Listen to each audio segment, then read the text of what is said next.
Okay, you're very good at talking in like a twister, and you're very good at because I was talking I'm about very good Kamala at Harris talking, this year. period. You can just Yeah, put period. I can. That's clear.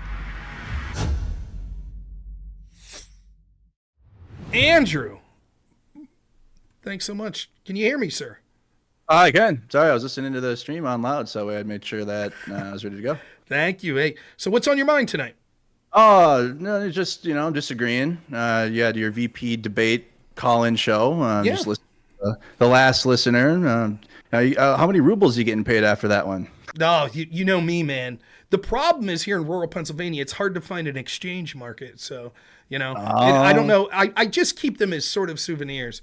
I was just listening to the back and forth between the last two callers. It's pretty cool that you do this call-in show and you have this opportunity for people to talk to you. So, what is your? I responded to your tweet. Obviously, you think JD Vance won the debate last night. I'm curious to find out why you have that take, and I guess we can start there. Because he was better in three phases. He was better objectively with a matter of sort of the facts that were presented there and how it came off to the people. He wins on that, the substantive area of the debate. He wins optically.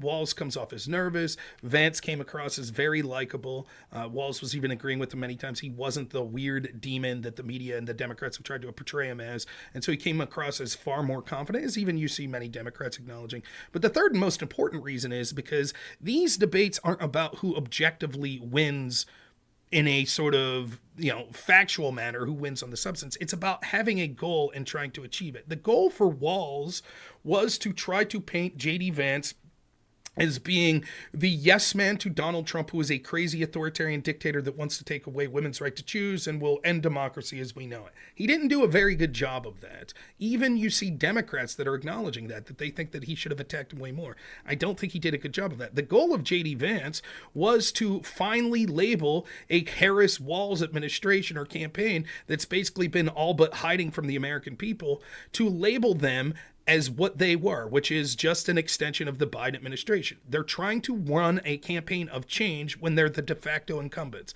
And I think JD Vance won that argument about as flawlessly as you can. Every single time that he said Harris is the current administration, she's been there, why didn't she do all of these things? There is zero pushback from Walz that she's not the policies of the Biden administration. And then Vance goes even further to say, if this election is about the record of Donald Trump for 4 years versus the record of Kamala Harris, how are you with the issues that most people care about? The economy, it was better under Trump. How are you with the border? It was better under Trump. How were you with foreign policy? The world was peaceful, now it's on fire. So I think in all three of those aspects, Vance clearly wins. So it was optically inconfident. The fact that JD Vance attacked the campaign, and then the fact that you focused on Vice President Harris's responsibility for the situation. I said he won the substantive portion of the debate, Yep. the substantive Yep. things they were talking. He won the optic portion of the debate, Okay. and he won the strategic portion of the debate where he was able to achieve his goal where Walz was unable to. Okay, so I disagree with that. So obviously JD Vance is well versed in debate. He's been doing it his entire political career. He went to Yale to become a lawyer.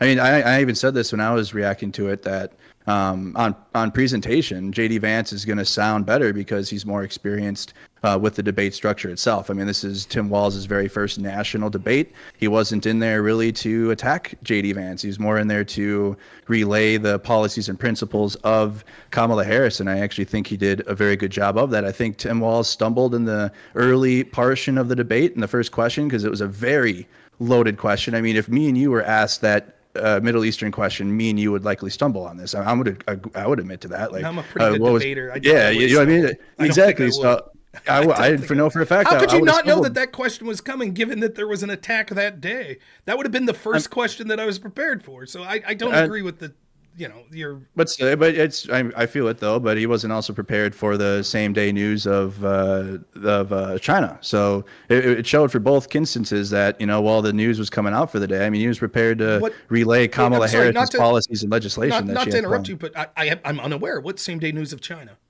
Oh, because it came out in Minnesota News, Tim Walz and being in China in 1989. The Tiananmen Square. So, I'm sorry. I thought it was referenced. I was like, holy shit, China's connected to Iran or something with this. No. I'm sorry, I misunderstood. No. Yeah, I'm referring to the No two problem. instances where Okay. I'd say that like Tim Walz was like weak, but it's kind of connected in the same sense that the news came out like the right before the debate had started. So like to process that, I think again Tim Walz stumbled a little bit at the start, but he brought it home at the very end of his argument. What he was trying to relay that we're through coalition building and what the Biden administration has been able to do with allies, they're going to be able to directly address those situations in the Middle East. Also, one of your points of Kamala Harris is I just fundamentally disagree with that because Kamala Harris is the vice president. This is not her cabinet. It is Joe Biden's Cool. cabinet. When did Walz say that? Joe Biden's positions.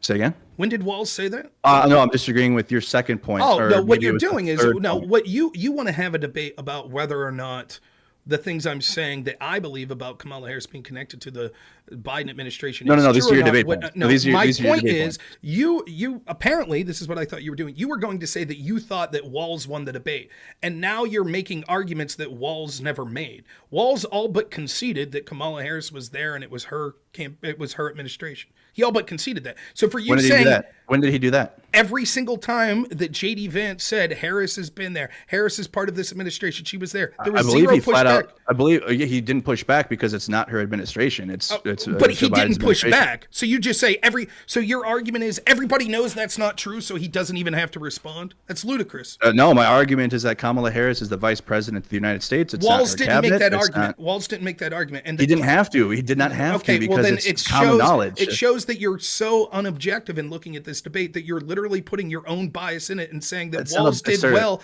by that's not not a even. bias. That is bias. That's not even You're a bias. literally if you didn't know whether or not Harris had any control over the campaign, and you just watched this debate, which we're talking about evaluating this debate, you're telling me that if you didn't know that, you would have, from Walz's performance, said, "Oh, of course Harris didn't have any decision making in the Biden campaign. She was just vice president." That's the direction you would have came out watching the performance of Vance versus Walz.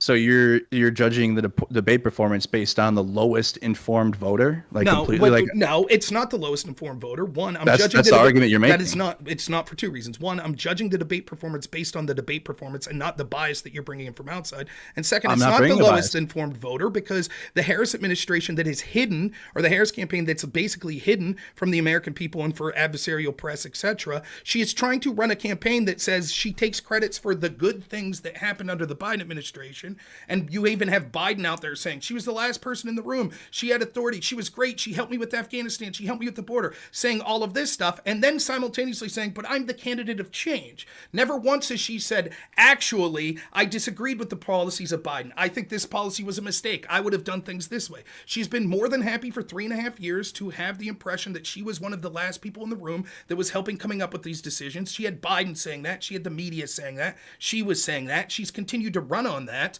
And when asked about like, well, how do we evaluate what you believe now versus the policy positions you had when you were running for office in 2020, she seems to be suggesting, well, I didn't do those things when I was in the Biden administration, thereby connecting to her again. So the idea you're saying that we all just have to say, oh, she has no connection to the Biden administration, she had no say in anything, she's vice president. Clearly, Joe Biden's the one who made these decisions. Oh, and never mind the fact that his brain's applesauce and we know that he wasn't actually doing anything. But we just have to know that Kamala Harris wasn't doing it. No, it's not the lowest common denominator. I would say to you, to articulate to me, so you would say that if hypothetically, do you think the economy is doing well right now? well, hold on. Let's bring it back. We're talking about Kamala Harris and Right. her role in the government first before we move on to another point. Well, it's important to that point because what I'm going to ask you, you could say yes or no. Do you think the economy is doing good now? I'm going to finish the first topic that we're talking about. Okay, and then I'll do, that's fine. You can ignore the question, right? Which is talking about the first topic that we're talking about because You're trying to redirect the question. I'm not You're trying to redirect me to a different So one. because you're refusing to answer, I'll answer for you. I bet if I went through your tweets, you'll say, actually, the Biden-Harris administration's done very good with the economy. We have lower inflation than most of the world. Job growth's been great, blah, blah, blah. Now, you'll give her credit for that. You'll say, yes, she was part of that administration. I give Joe Biden. I give Joe Biden credit for that. Okay, so Kamala Harris, cabinet so and just the people around him. so just to be clear, and then you could go off on the point you want. You're saying that all of the positive benefits that you think have occurred in the Biden administration, you give zero credit to Harris because she was just the henchman. She was just the sidekick. She didn't do anything. That's what you're saying? She did her job. She's a vice president. Yeah, Okay, like so if the she worst can't would have happened run to on- Biden, like right. She can't so, run on the record. Okay, so anyways, you'll say anytime she tries to run on says, look how good me and Joe Biden did. You say, I don't give her credit for any of that. That's all Joe Biden. That's not her. That's your belief?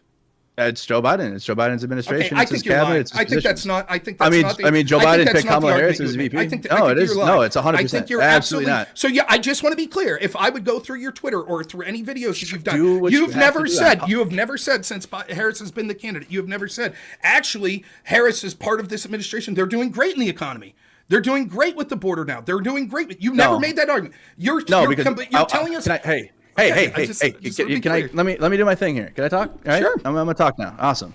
So before Joe Biden dropped out, I was supporting Joe Biden. So I was actually advocating for the policies that he actually did get passed while he was president, and I actually credited some of his cabinet positions. So understanding that being Kamala Harris, because Kamala Harris did a great job filling in for Joe Biden when he was campaigning and he was still running for president. She went in and spoke with NATO leadership on behalf of Ukraine and our She's interests. just vice president. She doesn't get credit. Nope, she's just vice president. She don't get credit for any of that.